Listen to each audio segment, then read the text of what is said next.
ఏ మాట చెప్తున్నాడు అనే విషయాన్ని మనం జ్ఞాపకం చేసుకుంటే యెషయా ప్రవచన గ్రంథము 30వ అధ్యాయము 18వ వచనములో దేవుని యొక్క లేఖన భాగము ఈ విధంగా చెప్తా ఉంది.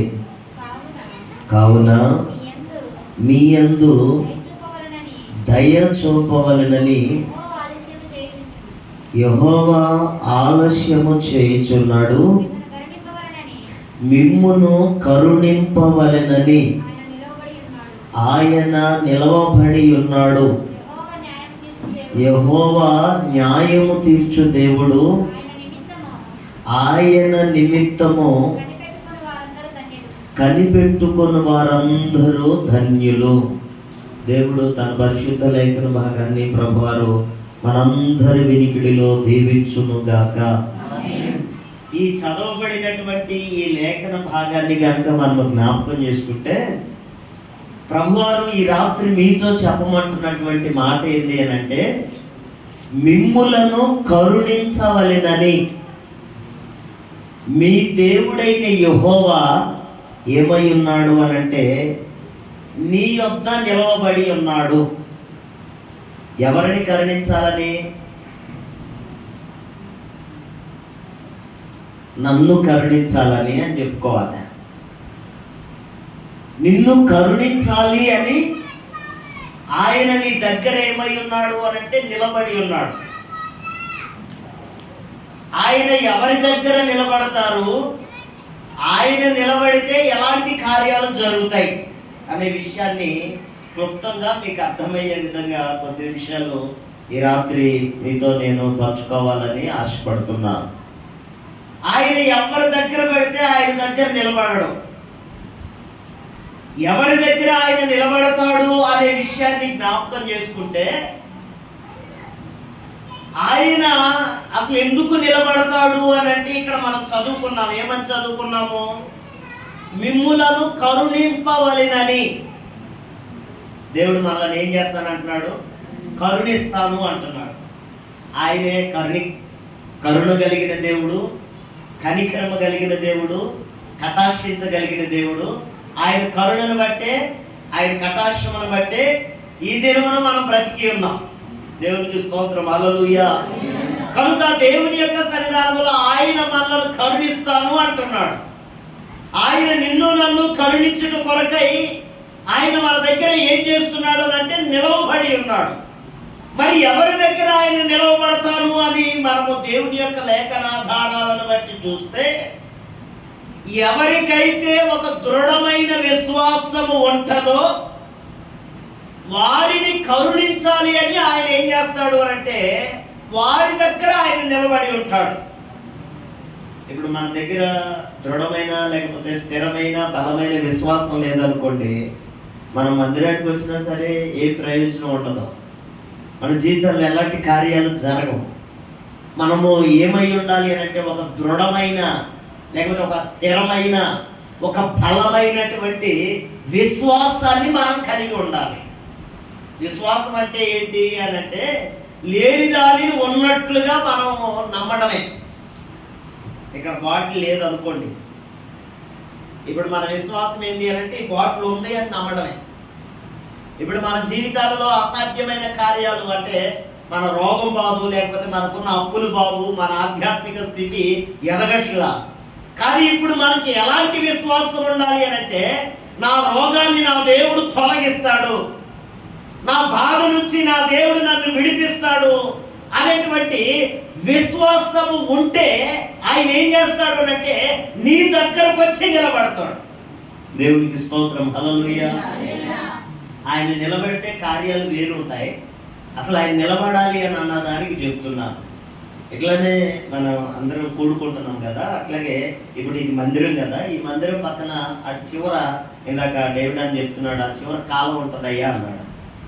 ఇప్పుడు ఆ కాలం ఉందా అక్కడ? నేనైతే చూడాలా అన్న చెప్పాడు. మీరు చూస్తారు కదా, ఉంది కదా. ఇప్పుడు ఆ కాలంలో 2 చేపలు ఉన్నాయంట. ఏమున్నాయి? 2 చేపలు ఉన్నాయి. ఇప్పుడు ఈ వాక్యం ఏం చేస్తున్నాయనంటే మీతో పాటుగా ఆ చేపలు కూడా వింటున్నాయి. మీతో పాటుగా ఆ చేపలు కూడా వింటున్నాయి. ఇప్పుడు నేనేం చెప్తున్నాను? విశ్వాసం ఉండాలి అని చెప్తున్నాను. మీకు ఎట్లా చెప్తున్నాను? అవి కూడా అట్లా వింటున్నాయి. ఇప్పుడు ఆ 2 చేపలు ఏం చేస్తున్నాయి అనంటే, చక్కగా పాస్టర్ గారు విశ్వాసాన్ని గురించి బోధిస్తున్నాడు. మంచి విశ్వాసం కలిగి ఉండాలి, ఒక స్థిరమైన విశ్వాసము, ఒక దృఢమైన విశ్వాసాన్ని కలిగి ఉండాలి అని ఆ 2 చేపలు కూడా రోజు ఏం చేస్తున్నాయి అనంటే, పాస్టర్ గారు చెప్పినటువంటి మాటలన్నిటిని నెమరు వేసుకుంటా ఉన్నాయి. నెమరు వేసుకుంటా ఉండి మంచిగా ఆ దేవుణ్ణి స్తుతిస్తున్నాయి, దేవుణ్ణి మహిమపరుస్తూ ఉన్నాయి. ఇప్పుడు ఏమైంది అనంటే, ఎండాకాలం వచ్చింది. ఆ వేటగాడు ఏం చేశాడనంటే వల వేశాడు. వల వేసేసరికి ఆ వలలో 2 చేపలు చిక్కున్నాయి. ఏం చేశాయి? 2 చేపలు చిక్కున్నాయి. ఇప్పుడు ఆ వేటగాడు దగ్గరకు 2 చేపలు వచ్చేసాయి. ఈ 2 చేపల్ని వేటగాడు ఏం చేస్తున్నాడు అనంటే, బజార్లో తీసుకొచ్చాడు, మార్కెట్లో అమ్మేస్తున్నాడు.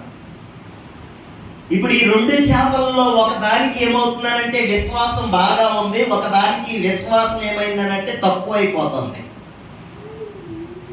ఒక చేప యొక్క విశ్వాసం ఏమవుతుందనంటే తక్కువ అవుతుంది, ఇంకొక చేప విశ్వాసం ఏమైందనంటే ఎక్కువగానే ఉంది. వేటగాడు వచ్చాడు, మనల్ని పట్టుకున్నాడు, మనల్ని తీసుకెళ్ళాడు, ఆ మార్కెట్లో పెట్టాడు, ఇప్పుడు అమ్మేయడానికి సిద్ధంగా ఉన్నాడు.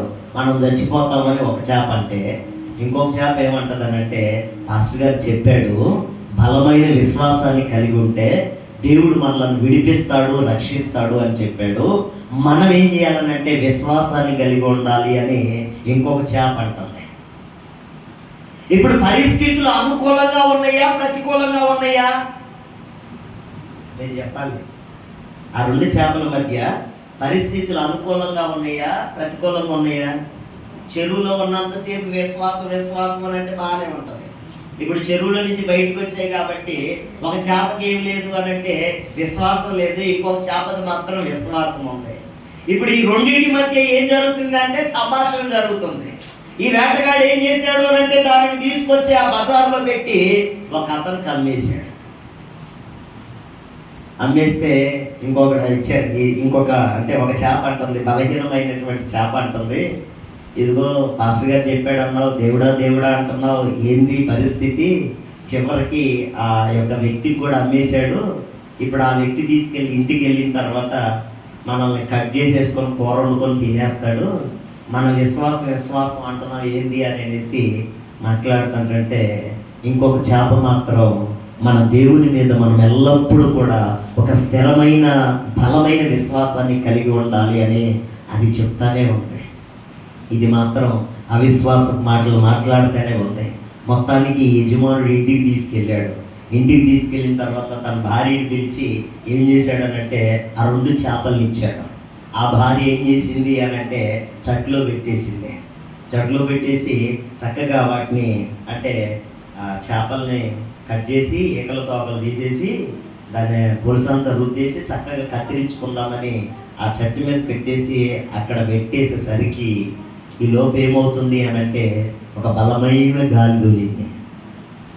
బలమైన గాలి దూలేసరికి ఆమెకు ఇప్పుడు ఇట్లాంటి వాతావరణంలో పిడకలు చేసి ఉన్నాయి, అవి తడిసిపోతాయేమోనని ఆమె ఏం చేసిందనంటే ఆ చేపల చెట్టును అక్కడ పెట్టేసి గబగబా ఉరుక్కుంటూ వెళ్ళిపోయి ఆ పిడకలు తీసుకోవడం, ఆ కట్టి పొలం లోపల వేసుకోవడం, లేకపోతే బట్టలన్నీ తీసుకొచ్చి అక్కడ పెడతా ఉన్నాయి. ఈ గాలికి దుమ్ముకి ఆ చెట్టు మీద ఉన్నటువంటి రేకి ఏమైపోయిందనంటే మూత పక్కకి వెళ్ళిపోయిన తర్వాత ఇక గాలి దుమ్ములు వచ్చిన తర్వాత వర్షం బాగా పడుతుందిగా. వర్షం పడేసరికి ఆ నీళ్ళన్నీ ఆ చెట్టులో నిండిపోయేసరికి ఈ చేపలకి ఏమొచ్చిందనంటే బలం వచ్చేసి, ఈ బలమైన దృఢమైన విశ్వాసం కలిగిన చేప అంటుంది ఇక బలాన్ని పుంజుకొని మనం ఏం చేయాలనంటే మన రెక్కలతో ఈదుకుంటూ ఈ చెట్లో నుంచి పైకి ఎగిరిపోవాలని ఆ చెట్లో నుంచి పైకి ఎగిరిపోయి ఆ నీళ్ళలో ఉండగా మరలా ఆ చెరువులోకి వెళ్ళిపోయాయి. దేవునికి స్తోత్రం. హల్లెలూయా, హల్లెలూయా. ఇప్పుడు విశ్వాసాన్ని దేవుడు బలపరిచాడా లేదా? ఆ చేపకు చేసినట్టే మనకు కూడా దేవుడు చేస్తాడు. మనకు కూడా ఏం చేస్తాడు? దేవుడు చేస్తాడు. అయితే మనం ఏం చేయాలి? వేటగాడు వచ్చాడమ్మా, గేల వేసాడమ్మా, నా నోటికే తగిలిందమ్మా, నాకే నొప్పి తగులుతుందమ్మా, నాకే కష్టమమ్మా, నా వల్ల కాదమ్మా. ఏం కాదట, నా వల్ల కాదు అని ఒక చిన్న కష్టం రాగానే మనం ఏం చేస్తామనంటే ప్రార్థన చేయడం మానేస్తాం. మనకు ఒక చిన్న బాధ రాగానే మనం ఏం చేస్తామనంటే దేవుని మీద విశ్వాసం ఉంచడం మానేస్తాం. ప్రభువు ఏం చేస్తానంటున్నాడనంటే నిన్ను కరుణించాలి అని, నీ మీద జాలి చూపాలి అని, నిన్ను బలపరచాలి అని, నీ యొక్క జీవితంలో తన బలమైన కార్యాలను ఆయన జరిగించాలి అని ఆయన ఏం చేస్తాడనంటే నీ దగ్గరకు వచ్చి నిలబడ్డాడు.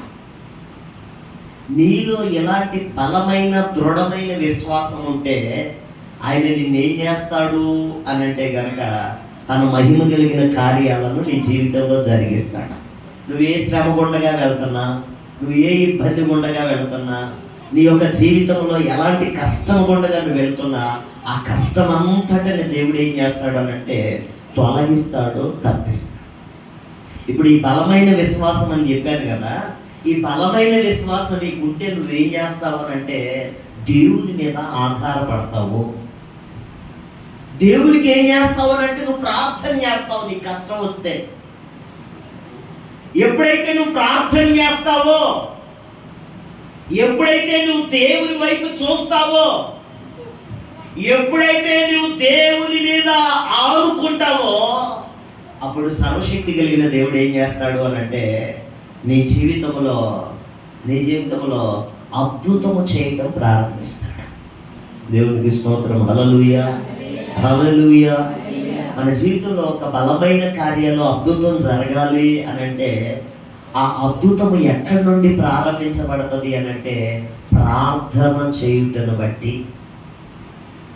ఎప్పుడు నీకు ప్రార్థన చెయ్యాలని మనసు ఉంటుందంటే నీకు విశ్వాసం ఉంటేనే ప్రార్థన చేయాలని మనసు వస్తుంది. ఎప్పుడు నీకు విశ్వాసం ఉంటుందనంటే నువ్వు దేవుని నమ్మితే, దేవుని మీద ఆధారపడాలి అనే మనసు ఉంటే.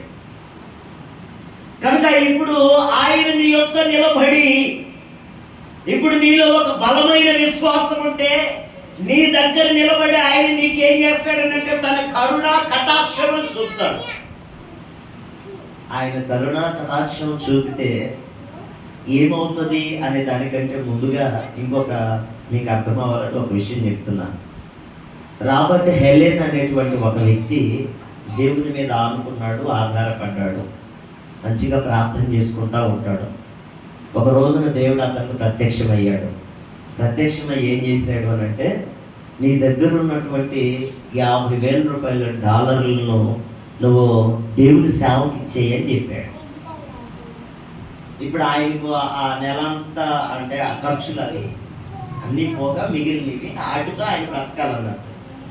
దేవుని సేవకి ఇచ్చేయమంటే ఆయన ఏం చేశాడు అంటే దేవుని మాట యందు విశ్వాసం ఉంచి, నమ్మకం ఉంచి ఆ 50,000 రూపాయల డాలర్ను దేవుని సేవకి ఇచ్చేసి ఇంటికి వెళ్ళిపోయాడు. ఇంటికి వెళ్ళిపోయిన తర్వాత బాగా భయం అనిపిస్తూ ఉంది.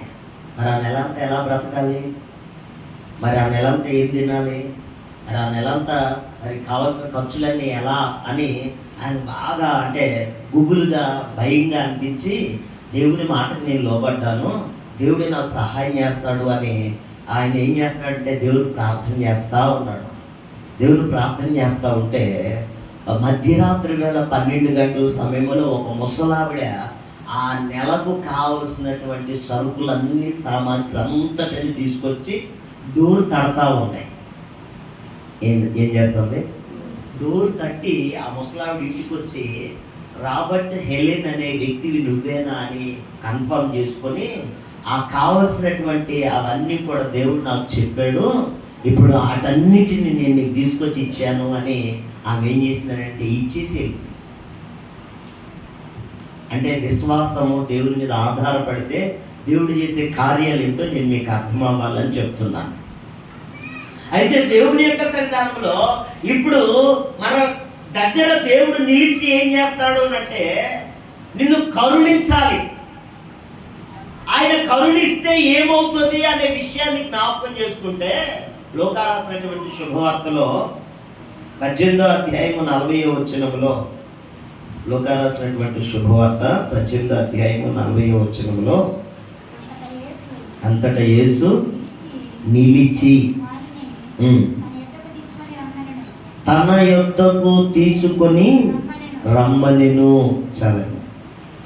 అంతటా యేసు నిలిచి. ఆ పై వచనాలన్నింటిలో కూడా మీరు చదువుకుంటే తర్వాత అక్కడ భర్తిమై అనేటువంటి ఒక గుడ్డివాని యొక్క విశేషతల గురించి అక్కడ రాయబడతా ఉంది. ఇప్పుడు త్రోవ ప్రక్కన కూర్చొని ఆయన భిక్షం అడుక్కుంటా ఉన్నాడు. జనాలందరూ బాగా సందడి చేస్తూ ఉన్నారు.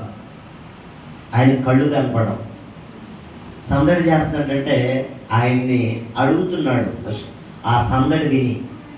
అప్పుడు ఆయన అక్కడ ఉన్న జనసమూహం ఏం చెప్పారనంటే, యేసు ప్రభు వారు ఈ మార్గం గుండగా వెళ్తున్నారని చెప్పారు. అప్పుడు ఈయన ఏం చేశాడు అంటే, యేసయ్య ఈ మార్గం గుండగా వెళ్తున్నాడు అని చెప్పి, దావీదు కుమారుడా యేసు నన్ను కరుణించు అని కేకేశాడు. కరుణించు అని కేకేస్తే అక్కడ ఉన్న వాళ్ళందరూ అన్నారు, ఏమన్నారు అని అంటే, అరే గుడ్డుడా ఎందుకు కేకేస్తున్నావు, నోరు ముయ్యి అన్నారు. అప్పుడు ఈయన ఏం చేశాడు అని అంటే, మరి ఎక్కువగా కేకలు వేశారు అని ఉంటుంది అక్కడ. మరి ఎక్కువగా కేకలు వేసినటువంటి ఆ యొక్క సందర్భాలలో ఇప్పుడు యేసు ప్రభు వారు అలా వెళుతూ ఏం చేశాడు అని అంటే కనుక, ఒక్కసారిగా అక్కడ ఆయన నిలిచిపోయాడు. నిలిచిపోయి ఏం చేస్తున్నాడు అంటే, అతన్ని పిలవండి అంటున్నాడు. అంతకుముందు కేకలేస్తానంటే అన్నవాళ్ళు ఏమన్నారా, ఇదివరకు ఎందుకు కేకలేస్తున్నావు అన్నవారు, నువ్వు ధైర్యం తెచ్చుకో, బోధకుడు పిలుస్తున్నాడు, ఆయన పిలుస్తున్నాడు అని చెప్పి ఆయన ఏం చేశారు అంటే బలపరిచారు. మనుషులు ఎలా ఉంటారు అని అంటే, వాళ్ళే బలహీనపరుస్తారు. దేవుడి కార్యాలు జరిగించినప్పుడు అమ్మో దేవుడు గొప్పోడు అంటారు. అంతకుముందు ప్రార్థన అంటే కేకలు వేస్తున్నాడు, దావీదు కుమారుడా యేసు నన్ను కరుణించు అని అంటే, వారందరూ ఏమంటున్నారు అంటే, ఏ నోర్మోయ్ అన్నారు. ప్రజలందరూ ఒక్కొక్కసారి ఏం చేస్తూ ఉంటారు అంటే, మన విశ్వాసాన్ని బలహీనపరుస్తూ ఉంటారు, లేకపోతే మనల్ని ఏం చేస్తూ ఉంటారు అంటే కృంగదీస్తూ ఉంటారు. అలాంటి సందర్భాలలో మనం గుర్తుంచుకోవాల్సిన విషయం ఏంటంటే, నా దేవుడు నాకు సమీపంగా ఉన్నాడు అని గుర్తుపెట్టుకోవాలి. దేవునికి స్తోత్రం, హల్లెలూయా. ఎక్కడైతే వ్యతిరేకత వస్తుందో, ఎక్కడైతే నిరుత్సాహం కలుగుతుందో, ఎక్కడైతే బలహీనపరుస్తూ ఉంటారో, అప్పుడు మన జీవితాలలో మనం కృంగిపోకోకుండా మనం గుర్తుపెట్టుకోవాల్సిన విషయం ఏంటంటే, ఆయన సమీపంగా ఉన్నాడు అని. అట్లాగే యేసు ప్రభు వారు ఆ గుడ్డివారికి సమీపంగా ఉన్నాడు. మరి ఎక్కువగా కేకలు వేసినప్పుడు ఆయన నిలిచాడు. నిలిచి ఏం చేస్తున్నాడు అంటే, అతన్ని పిలవండి అని చెప్పాడు. ఇప్పుడు ఆయన నిలిచి ఆ గుడ్డివారిని ఏం చేస్తున్నాడు అంటే కరుణిస్తున్నాడు.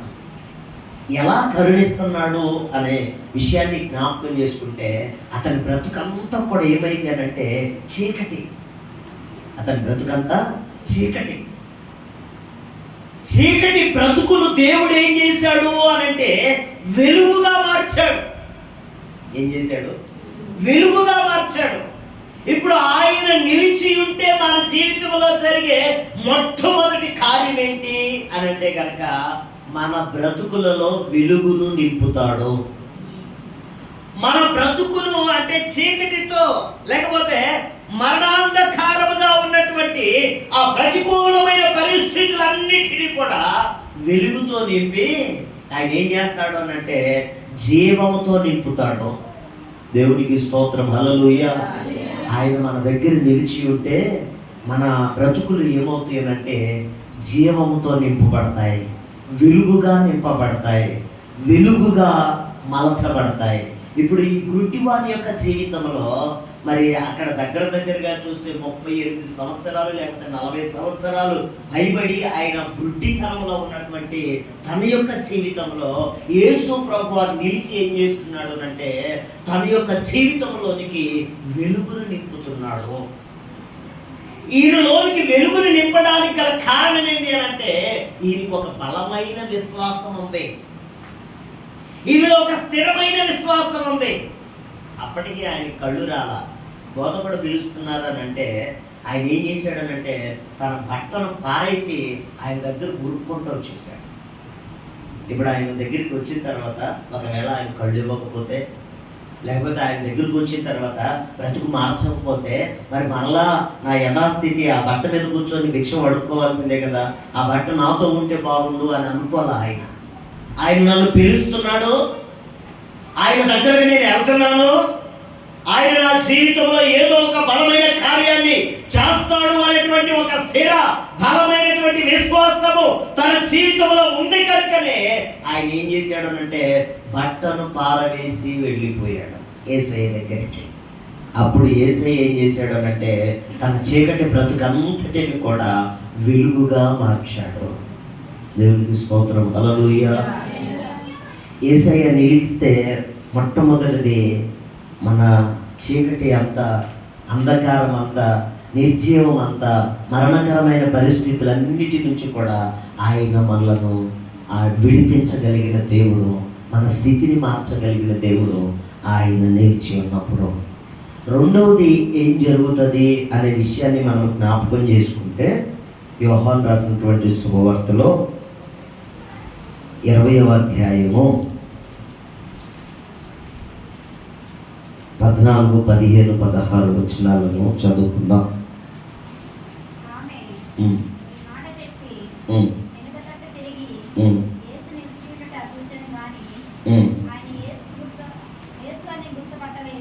యేసు అని గుర్తుపట్టలేదు. అమ్మా ఎందుకు ఏడ్చుచున్నావు, ఎవరిని వెతుకుచున్నావు అని ఆమెను అడగగా ఆమె ఆయన తోటమాలి అనుకొని, అయ్యా నీవు ఆయనను మోసుకొని పోయిన ఎడల ఆయనను ఎక్కడ ఉంచితివో నాతో చెప్పుము, నేను ఆయనను ఎత్తుకొని పోదునని చెప్పాను. యేసు ఆమెను చూచి మరియా అని పిలిచెను. ఆమె ఆయన వైపు తిరిగి ఆయనను హెబ్రీ భాషలో రబ్బూని అని పిలిచెను. ఈ చదవబడినటువంటి లేఖన భాగం అంతటిని కనుక మనం జ్ఞాపకం చేసుకుంటే, ఇక్కడ మరియా ఏం చేస్తుంది అని అంటే యేసు ప్రభు వారి యొక్క సమాధి దగ్గరికి వచ్చి, మగ్దలేని మరియా యేసు ప్రభు వారి యొక్క సమాధి దగ్గరకు వచ్చి ఆ సమాధి తెరవబడి ఉండుట, ఖాళీగా ఉండుట చూసి నా ప్రభుని ఎవరు ఎత్తుకొని పోయారు అని ఆమె ఏం చేస్తున్నానంటే ఏడుస్తుంది. ఆమె ఏం చేస్తుంది? ఏడుస్తుంది. అప్పుడు యేసు ప్రభు వారు ఆమె దగ్గరకు వచ్చి ఏమంటున్నాడనంటే అమ్మ ఎందుకు నీవు ఏడ్చుచున్నావు? యేసయ్య మన దగ్గర నిలిస్తే రెండవ కారణం అంటే రెండవ మేలు ఏంటి అని అంటే కనుక మన కన్నీటిని ఆయన నాట్యంగా మారుస్తాడు. అసలు కన్నీరు ఎందుకు కారుస్తున్నావు నువ్వు? నీ కష్టం ఏంటి? నువ్వు కన్నీరు కార్చడానికి గల కారణం ఏంటి అని ఆ కష్టాన్ని, ఆ కారణాన్ని తెలుసుకొని ఆ కష్టం నుంచి, ఆ కారణం నుంచి నిన్నేం చేస్తాడనంటే విడిపించి నీ కన్నీటిని ఏం చేస్తాడనంటే నాట్యముగా మార్చగలుగుతాడు. నీ కన్నీటిని ఆయన ఏం చేయగలడు అంటే తుడవగలడు. ఇప్పుడు ఒకవేళ నేను బాగా రోగంతో బాధపడతా ఏడుస్తున్నా, ఇప్పుడు మీకు చెప్పిన అయ్యో అయ్యో అంటారు మీరు. అయ్యో ఏం కాదులే ప్రార్థన చేద్దాం అంటారు విశ్వాసం కలిగిన వాళ్ళు అయితే. విశ్వాసం లేకపోతే అయ్యో అవునా, అయ్యో అవునా, అయ్యో 2 రోజుల్లో చచ్చిపోతావా, లేకపోతే రేపే చచ్చిపోతావా అని అవిశ్వాసంతో కొన్ని మాటలు మాట్లాడుతూ ఉంటారు.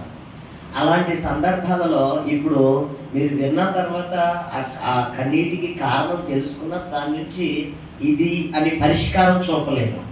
కానీ యేసు ప్రభు వారు ఏం చేస్తున్నాడనంటే మరియను అడుగుతున్నాడు, ఎందుకు ఏడుస్తున్నావు, నీ కన్నీటికి కారణం ఏంటి అని అడిగి ఆమె కన్నీటికి కారణమైనటువంటి పరిస్థితి అంతటిని కూడా ఆయన ఏం చేస్తున్నాడనంటే తుడిచేస్తున్నాడు. అంటే మన సమస్య ఏంటో సమస్యను తెలుసుకొని ఆ సమస్యకు ఆయన ఏం చేయగలడు అంటే పరిష్కార మార్గములను చూపగలిగిన వాడు. దేవునికి స్తోత్రం, హల్లెలూయా.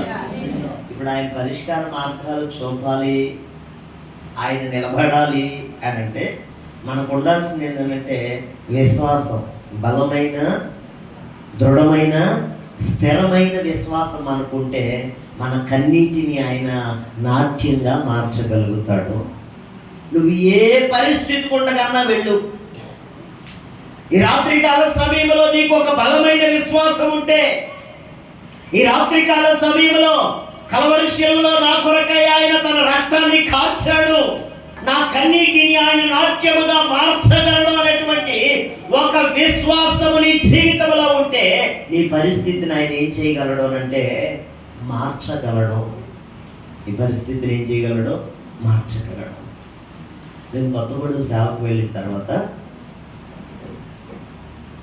ఒక 3 సంవత్సరాల వరకు కూడా సంఘం అభివృద్ధి లేదు. బాగా అంటే ఒక 20 మంది వస్తూ ఉండేవాళ్ళు. 20 మందిలో ఆదివారం అందరూ వస్తారా?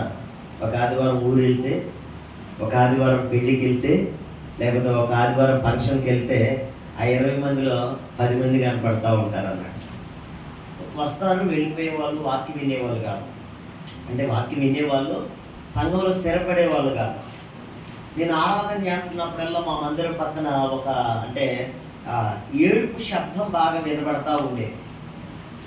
నేను కళ్ళు తెరిచి చూస్తే ఎవరు ఏడ్చి ఆరాధన చేస్తున్నట్టుగా ఉండేది కాదు, కానీ ఆ శబ్దం మాత్రం నాకు వినబడతా ఉండేది.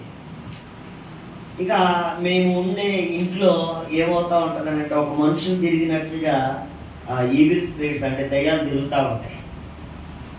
రాత్రుల పూట గల్లు గల్లు అనే శబ్దం. ఏం చేయాలో అర్థం కాని పరిస్థితి. నేను ఆ దయ్యాన్ని చూసి భయపడక అంటే పిల్లలకి చెప్పినా లేకపోతే మా భార్యకి చెప్పినా వాళ్ళు భయపడతారేమోనని నాలో నేను ఉంచుకోవడం, వాళ్ళు చూసి వాళ్ళు నాకు చెబితే మళ్ళీ ఎక్కడ బలహీన పడిపోవాలోనని వాళ్ళు చూసి వాళ్ళు అలా ఉండడం. ఇలా ఉంటున్నటువంటి సందర్భాలలో విస్తరణ జరగట్లేదు, లేకపోతే అభివృద్ధి చెందట్లేదు అనే ఒక భారం. తినడానికి ఉండేది, వంటకు ఉండేది, అంత మంచిగా ఉండేది, కానీ నెమ్మది లేని పరిస్థితి. సంఘం అభివృద్ధి పరచబడాలి, నూతన ఆత్మలు చేర్చబడాలి అని ఒక తృష్ణ, ఒక కోరిక ఉండేది. అలాంటి సందర్భాల్లో ఇట్లానే మీ అయ్యగారు ఉపవాస కొడుకులు పెట్టించుకున్నట్లుగా మేము కూడా ఉపవాస కొడుకులు పెట్టించుకొని ఒక అయ్యగారిని పిలుచుకుంటే అయ్యగారు ఏం చెప్పారనంటే ఉపవాసం ఉండి ప్రార్థన చేయి, అపవిత్రత దురాత్మలన్నీ పోతాయి అని చెప్తే ఫిబ్రవరి నెలలో ఒక 21 రోజులు అసలు అంటే ఏం తినుకోకుండా కొంచెం వాటర్ వరకే తాగి ఒక 21 రోజులు ఒక 8 సంవత్సరాల క్రితం 8-9 సంవత్సరాల క్రితం ఫిబ్రవరి నెలలో 1వ తారీఖు మొదలు 21వ తారీఖు వరకు ఉపవాసం ఉండి ప్రార్థన చేస్తే ఆ ఉపవాస ప్రార్థనలు అయిన తరువాత ఆ దేవుడు ఏం చేశాడనంటే ఇప్పుడు ఆరాధన చేస్తున్నప్పుడు ఆ ఏడుపు శబ్దం కానీ మరి మా ఇంట్లో తిరిగేటువంటి ఆ దయ్యాలు కానీ ఏమి లేకోకుండా దేవుడు దూరపరిచేశాడు.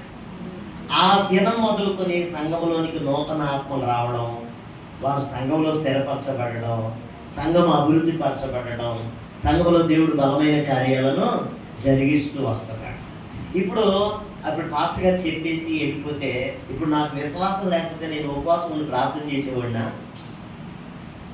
అట్లాగే ఇప్పుడు దైవజనులు లేకపోతే దేవుని సేవకులు ఏదైనా వాక్యాన్ని మనకు పంచుకుంటా ఉంటున్నప్పుడు మనకేం కలగాలి అంటే విశ్వాసం కలిగి మనం ప్రార్థనలు చేస్తే మన జీవితాలలో దేవుడు ఏం చేస్తాడు అంటే మన కన్నీటికి కారణమవుతున్నటువంటి పరిస్థితులను ఆయన మార్చగలిగిన దేవుడు. దేవునికి స్తోత్రం, హల్లెలూయా. నువ్వు విశ్వాసం ఉండి ప్రార్థన చేసి చూడు, దేవుడు తన బలమైన కార్యాలను జరిగిస్తాడు. ఇలా చెప్పుకుంటూ పోతే చాలా విషయాలు ఉన్నాయి మా సేవా జీవితంలో.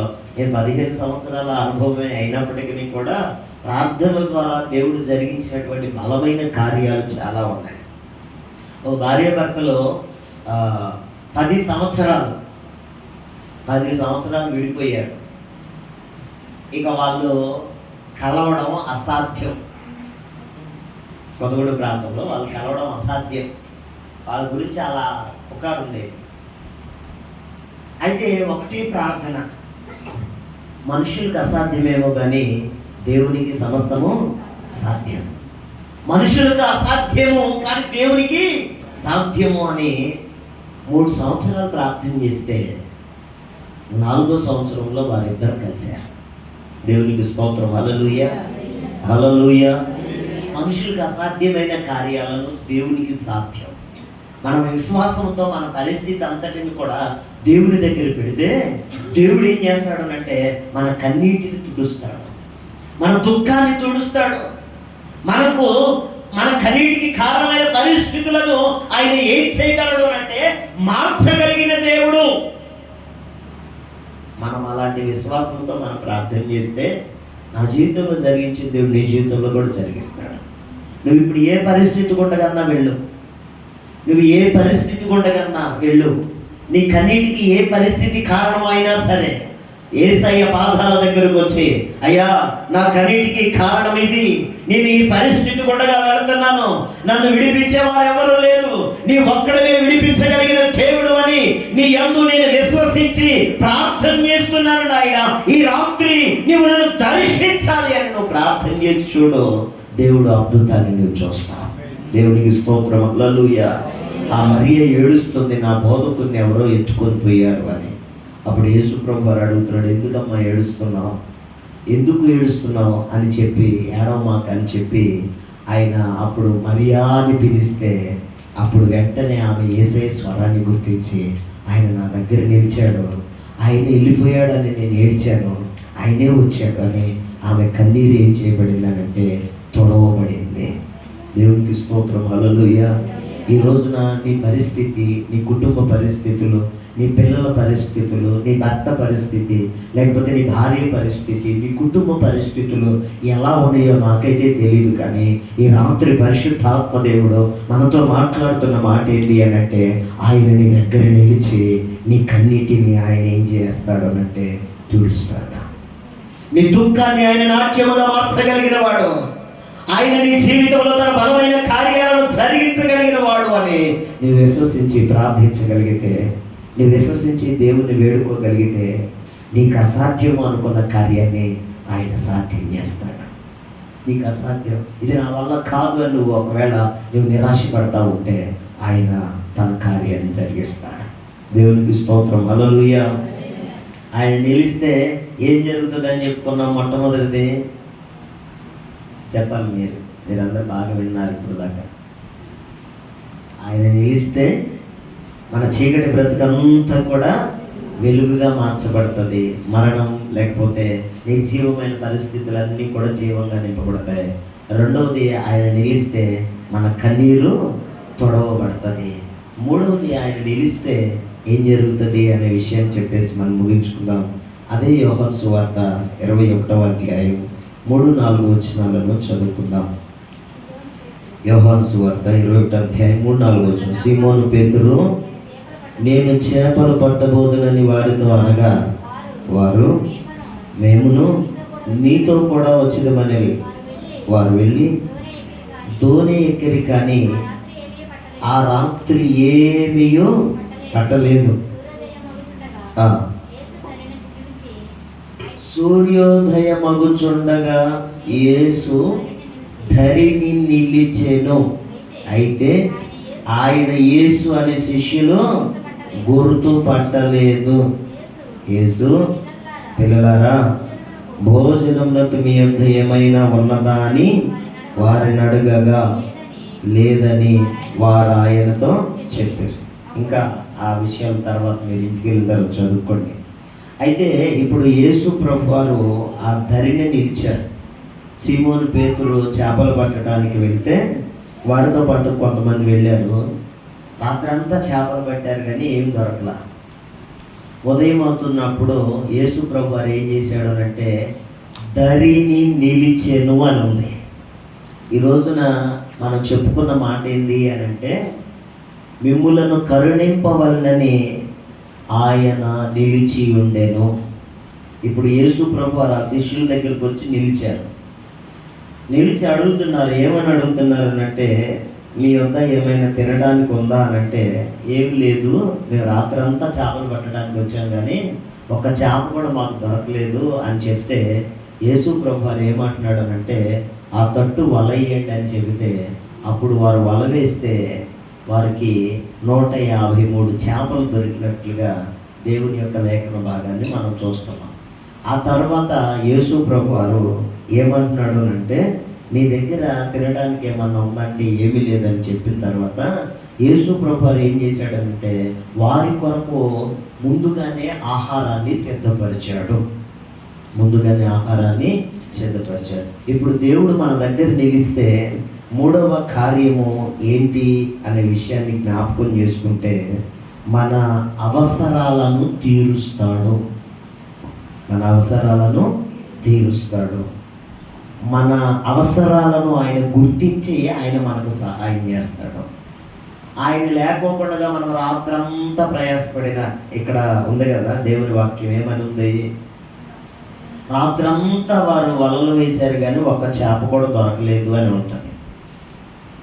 ఒక పాట కూడా ఉంటుంది కదా, నడిపించు నానావా అనే పాటలో, రాత్రంతా ప్రయాసపడినను ఏమీ దొరకలేదు, ప్రయాసంతా వ్యర్థమైపోయింది. కానీ యేసయ్య నీ ప్రక్కన నిలిస్తే నీ అవసరాన్ని ఆయన ఏం చేస్తాడు అంటే తీర్చగలిగిన దేవుడు. నీ అవసరాన్ని ఏం చేయగలిగిన వాడు? తీర్చగలిగిన దేవుడు. నీ అవసరాన్ని తీర్చడానికి ఆయన నీ దగ్గర నిలిచి నిన్ను కరుణించాలి అని ఆయన నీతో ఉన్నాడు. ఇక్కడ శిష్యుల గురించినటువంటి సంభాషణ అదే ఉంటుంది. కనుక ఈ రాత్రికాల సమయంలో ప్రభువారు మనతో మాట్లాడే శ్రేష్టమైన మాట, నీ అవసరం ఏముందో నీ అవసరాన్ని ఆయన తీర్చగలుగుతాడు. ఇప్పుడు నీ అవసరం తీర్చబడాలన్నా, నీ కన్నీరు తొడవబడాలన్నా, నీ చీకటి బ్రతుకు వెలుగుగా మార్చబడాలన్నా నీలో ఏముండాలనంటే విశ్వాసం ఉండాలి. ఆ విశ్వాసం నిన్ను ఏం చేస్తుందనంటే దేవుని సన్నిధానంలో ప్రార్థన చేసేటట్లుగా చేస్తుంది. ప్రార్థన పరిస్థితులను మారుస్తుంది. ప్రార్థన ఏం చేస్తుంది? పరిస్థితులను మారుస్తుంది. ఇప్పుడు నేను చెప్పాను కదా, 21 రోజులు నేను ఉపవాసం ఉండి ప్రార్థన చేస్తే ఆ ఉపవాస ప్రార్థన మా కుటుంబ పరిస్థితులను మార్చింది, మా సంఘ పరిస్థితులను మార్చింది. ఆ రోజు మొదలుకొని ఈ రోజు వరకు కూడా ప్రతి సంవత్సరం 21 రోజులు ఫిబ్రవరి నెలలో ఉపవాసం ఉండి ప్రార్థనలు చేస్తాం కృతజ్ఞతగా. కనుక ప్రార్థనే మన జీవితంలో ఒక బలమైన ఆయుధం. ప్రార్థన ద్వారా నువ్వు సమస్తాన్ని సాధించగలుగుతావు. నువ్వేం చేయకూడదు అంటే ప్రార్థన నిర్లక్ష్యం చేయకూడదు. బిల్లీ గ్రాహం అనేటువంటి ఒక గొప్ప దైవజనుడు, బలంగా వాడబడినటువంటి దైవజనులు ఏం చేశారు అని అంటే, ఆయన్ని ఒక ఇంటర్వ్యూలో పిలిచారు. నీ సేవ ఇంతగా విస్తరించబడ్డానికి గల కారణం ఏంటయ్యా అని అడిగితే ఆయన ఏం లేదండి ప్రార్థన అన్నాడు. సరే, మొట్టమొదటి ప్రార్థన ఏమోనని రెండో ప్రశ్న వేశారు. చెప్పండి అని అంటే రెండో దానికి కూడా ఆయన ఏమన్నాడు అనంటే ప్రార్థన అన్నాడు. మూడవ ప్రశ్నలు వేస్తే ఆ మీడియా వాళ్ళందరూ వారికి ఇచ్చిన సమాధానం ఏంటంటే ప్రార్థన అన్నారు. ఆయన ప్రపంచ ప్రఖ్యాతిగాంచినటువంటి ఒక బలమైన ఘనమైన దైవజనుడుగా ఉండి వేలాది మంది ఆత్మలు రక్షణలోకి రావడానికి కారకుడైనటువంటి బిల్లీ గ్రాహం అనేటువంటి దైవజనుడు ఆయన ప్రార్థన ఏం చేస్తున్నాడనంటే ప్రాముఖ్యంగా ఎంచుకున్నాడు. కనుక ఆ ప్రార్థన ద్వారా ఆయన జీవితంలో బలమైన కార్యాలు జరుగుతూ వచ్చాయి. ఈ రోజున నీ జీవితంలో కూడా ప్రార్థనే ఏం చేస్తుంది అని అంటే నీ పరిస్థితులన్నిటిని మారుస్తుంది. ఇప్పుడు ఈ గుడ్డివాని జీవితంలో కేకలు వేశాడు, మరి ఎక్కువగా కేకలు వేశాడు. ప్రార్థనలు చేయాలా, మరి ఎక్కువగా ప్రార్థనలు చేయాలా. అప్పుడు దేవుడు ఏం చేస్తాడు అంటే బలమైన కార్యాలు, చీకటి బ్రతుకులను మారుస్తాడు, మరణంలో నుండి జీవంలోనికి నడిపిస్తాడు, మన కన్నీటినంతటిని తుడిచివేస్తాడు, మన అవసరాలను తీరుస్తాడు. తీరుస్తాడు. ఇప్పుడు ఆ అవసరాలు తీర్చబడాలనేగా మనం దేవుని దగ్గరికి వస్తూ ఉండేది. మన కన్నీరంతా కూడా తొలగిపోవాలనేగా దేవుని దగ్గరికి వస్తూ ఉండేది. మన బ్రతుకుల్లో వెలుగు నింపబడాలి అని సుఖ సంతోషాలతో ఉండాలనే కదా మనం దేవుని దగ్గరికి వస్తూ ఉండేది. కనుక అటు దేవుని సముఖతలో మనమందరం కూడా ఏమి చేసేవారై ఉండాలి అని అంటే కనుక మనము ప్రార్థించేవారుగా మనం ఉన్నట్లయితే మన బ్రతుకులలో దేవుడు తన బలమైనటువంటి కార్యాలను ఆయన జరిగించగలిగిన దేవుడై ఉంటున్నాడు. కనుక ప్రభునందు దేవుని బిడ్డలారా, ఈ రాత్రికాల సమయంలో మనందరితో ప్రభు మాట్లాడుతున్నటువంటి ఈ శ్రేష్టమైనటువంటి మాటను మనం జ్ఞాపకం చేసుకుంటే, నిన్ను కరుణించాలి అని ఆయన నీ దగ్గరకు నిలిచి వచ్చాడు. నాలో ఒక బలమైన విశ్వాసం ఉంచి, నీలో ఒక బలమైన విశ్వాసం ఉంటే ఆయన నిన్ను కరుణిస్తాడు. ఆయన నీ దగ్గర నిలిచి ఉంటాడు. ఆయన నీ దగ్గర నిలిచి ఉంటే ఈ 3 కార్యాలు నీ జీవితంలో జరుగుతాయి. అటు కృపలో పరిశుద్ధాత్ముడు మనకు సహాయం చేయాలి. మోకరించగలిగిన వారందరూ మోకరిస్తూ, ప్రభువా నీకు ప్రార్థన చేయడానికి నాలో ఒక బలమైన విశ్వాసాన్ని పెంపొందించువా ప్రభా. నాకు మీరు సహాయకులుగా ఉండరా నాయన.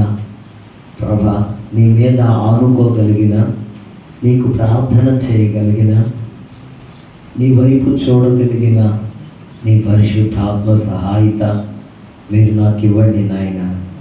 ప్రభా లేనిది ఉన్నట్లుగా నమ్ముటే విశ్వాసం అంటున్నట్లుగా, విశ్వాసం అన్నది నిరీక్షింపబట్టు వాటి యొక్క నిజ స్వరూపము అదృశ్యమైనవి ఉండటం రుజువు అని ఈ లేఖన భాగాలను మేము చూస్తూ ఉంటున్నాం. పరిశుద్ధాత్ముడ కృపరానివ్వండి అయ్యా అంటూ, నీ పరిస్థితి, నీ అవసరాలు తీర్చబడాలన్నా, నీ కన్నీరు నాట్యముగా మార్చబడాలన్నా, నీ చీకటి బ్రతుకుల్లోనికి వెలుగు కలగాలి అన్నా ఆయన నీ దగ్గర నిలిచి ఉండాలి. ఆయన నీ దగ్గర నిలిచి ఉండాలి అని అంటే నీకు ఒక బలమైన దృఢమైన విశ్వాసం ఉండాలి. ఆ విశ్వాసమే నీవు ప్రార్థించే వ్యక్తిగా చేస్తుంది. నువ్వు ప్రార్థన చేస్తే ఆయన నీ జీవితంలో తన అద్భుతమైన కార్యాలను చేయగలిగిన వాడయ్యేటుండగా, పరిశుద్ధాత్ముడా నాకు సహాయం చేయ్యా, నన్ను కరుణించాలని నువ్వు నా దగ్గరకు వచ్చావు, నువ్వు నన్ను కరుణించాలి అని నువ్వు నా దగ్గర నిలిచావు ప్రభువా. నీవు నా దగ్గర నిలిచి నన్ను కరుణించండి అయ్యా, నన్ను కటాక్షించండి నాయన, నా స్థితిగతులను మార్చండి ప్రభువా. తండ్రి ఈ ప్రార్థనల ద్వారా నాయన నా ఆధ్యాత్మిక జీవితం బలపరచబడాలి, నా ప్రార్థనా జీవితం వృద్ధి చెందాలి, నా కుటుంబ పరిస్థితులు మార్చబడాలి ప్రభువా. తండ్రి నిశ్చయముగానైనా ఒక బలమైన విశ్వాసాన్ని కలిగిన అయ్యా విశ్వాస జీవితమును నాయనా నేను కొనసాగించడానికి కావలసిన పరిశుద్ధాత్మ సహాయత మీరు నాకు అనుగ్రహించండి ప్రభు అంటూ అందరం కూడా ప్రార్థన చేసుకుందామా, ముగించేసుకుందాం. అందరం కూడా కళ్ళు మూసుకొని ఎవరికి వారుగా నోరు తెరిచి కొద్ది నిమిషాలు ప్రార్థన చేద్దామా.